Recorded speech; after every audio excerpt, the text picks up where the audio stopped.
Hello বন্ধুরা, good morning সবাইকে। এই যে আজ সকালে সবজি টবজি কেটে ধুয়ে আজ রান্না বসিয়ে দিয়েছি। ফুলকপি, ওলকপি, কুমড়ো, বেগুন আর কি কুমড়ো, বেগুন আর গাজর কী ছিল সেই সবজি দিয়ে একটা নিরামিষ সবজি করছি। এই যে সব কিছু দিয়ে একটা নিরামিষ সবজি করছি।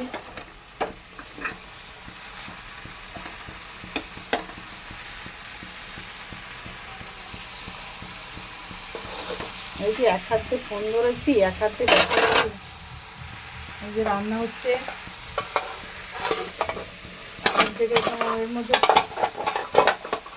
পালং শাকটা কালকে বেছে দিয়ে একটুখানি করে রেখেছিলাম, নষ্ট হয়ে যাবে, তাই পালং শাকটা এখন দিয়ে দেবো। এর মধ্যে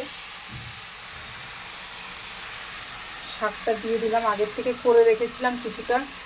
এই শাক তো দিয়ে বেছে রাখলে নষ্ট হয়ে যায়, তার জন্য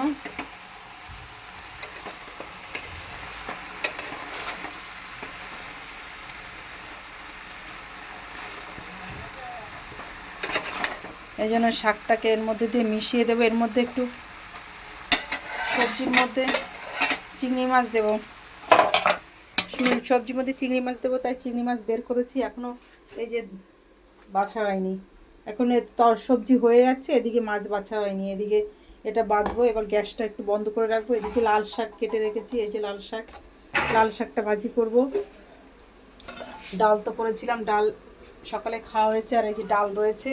কি করছিস বাবা স্ক্রু ড্রাইভার নিয়ে? হ্যাঁ, আর এই যে দিয়ে কালকে শিম আলু মাছের ঝোল রয়েছে একটু, এই যে এটা আবার গরম করে খাবো, তাই রয়েছে। এই জন্য আর কিছু করার দরকার নেই। এগুলি মাছটা ভাজবো, এর মধ্যে দেবো, আর একটু পেঁয়াজ রসুন কেটে এই শাক ভাজির মধ্যে দেবো।